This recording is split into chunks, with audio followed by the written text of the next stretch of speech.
ఆదికాండము 32వ అధ్యాయము. యాకోబు తన త్రోవను వెళ్ళుచుండగా దేవదూతలు అతనిని ఎదుర్కొనిరి.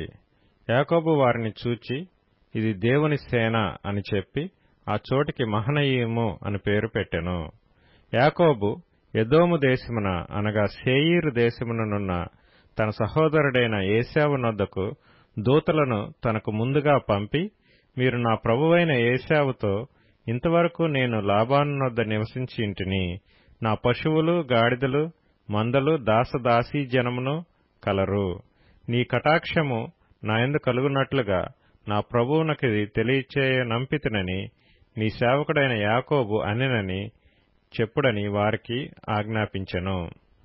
ఆ దూతలు యాకోబు నొద్దకు తిరిగి వచ్చి, మేము నీ సహోదరుడైన ఏశావు నొద్దకు వెళ్ళితిమి, అతడు 400 మందితో నిన్ను ఎదుర్కొన వచ్చుచున్నాడని చెప్పగా, యాకోబు మిక్కిలి భయపడి తొందరపడి, ఏశావు ఒక గుంపు మీదకి వచ్చి దాన్ని హతము చేసిన ఎడల మిగిలిన గుంపు తప్పించుకొని పోవుననుకొని తనతోనున్న జనులను మందలను పశువులను ఒంటెలను 2 గుంపులుగా విభాగించెను.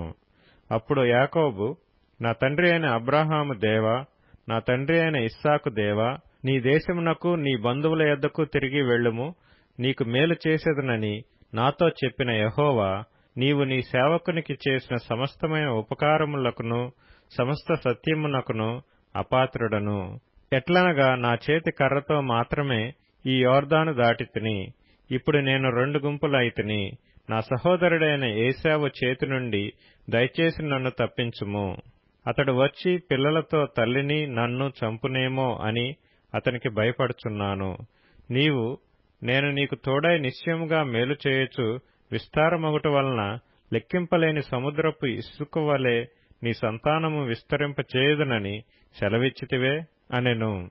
అతడు అక్కడ ఆ రాత్రి గడిపి తాను సంపాదించిన దానిలో తన అన్నయ్యైన ఏశావు కొరకు ఒక కానుకను అనగా 200 మేకలను 20 మేకపోతులను 200 గొర్రెలను 20 పొట్టేళ్లను 30 పాడి ఒంటెలను వాటి పిల్లలను 40 ఆవులను 10 ఆబోతులను 20 ఆడుగాడిదలను 10 గాడిద పిల్లలను తీసుకొని మందను వేరువేరుగా తన దాసుల చేతికి అప్పగించి, మీరు మందకు నడుమ ఎడముంచి నాకంటే ముందుగా సాగిపోండని తన దాసులతో చెప్పెను.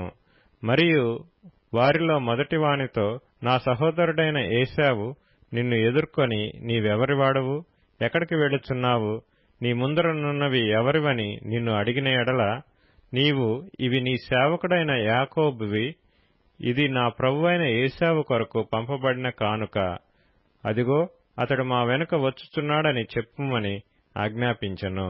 అట్లతడు, నేను ముందుగా పంపుచున్న కానుక వలన అతని సమాధానపరిచిన తరువాత నేను అతని ముఖము చూచెదను.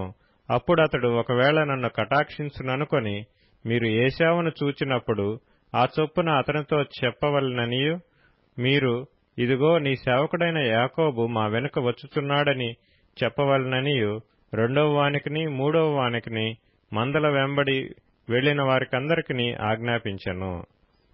అతడు కానుకను తనకు ముందుగా పంపించి తాను గుంపులో ఆ రాత్రి నిలచెను. ఆ రాత్రి అతడు లేచి తన 2 భార్యలను తన 2 దాసీలను తన 11 మంది పిల్లలను తీసుకొని యబ్బోకు రేవు దాటిపోయెను. యాకోబు వారిని తీసుకొని ఆ ఏరు దాటించి తనకు కలిగినదంతయు పంపివేశెను. యాకోబు ఒక్కడు మిగిలిపోయెను. ఒక నరుడు తెల్లవారు వరకు అతనితో పెనుగులాడెను. తాను అతని గెలవకుండట చూచి తొడగూటి మీద అతనిని కొట్టెను. అప్పుడు అతడు ఆయనతో పెనుగులాడుట వలన యాకోబు తొడగూడు వసిలెను. ఆయన తెల్లవారుచున్నది గనుక నన్ను పోనిమ్మనగా, అతడు, నీవు నన్ను ఆశీర్వదించితేనే గాని నిన్ను పోనీయననెను.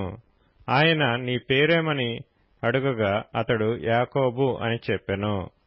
అప్పుడు ఆయన, నీవు దేవునితోనూ మనుషులతోనూ పోరాడి గెలిచితివి గనుక ఇక మీదట నీ పేరు ఇశ్రాయేలే గాని యాకోబు అనబడదని చెప్పెను. అప్పుడు యాకోబు, నీ పేరు దయచేసి తెలుపుమనెను. అందుకాయన, నీవు ఎందు నిమిత్తం నా పేరు అడిగితివని చెప్పి అక్కడ అతనిని ఆశీర్వదించెను. యాకోబు, నేను ముఖాముఖిగా దేవుని చూచితిని, అయినను నా ప్రాణము దక్కినదని ఆ స్థలమునకు పెనూయేలు అను పేరు పెట్టెను. అతడు పెనూయేలు నుండి సాగిపోయినప్పుడు సూర్యోదయమాయెను.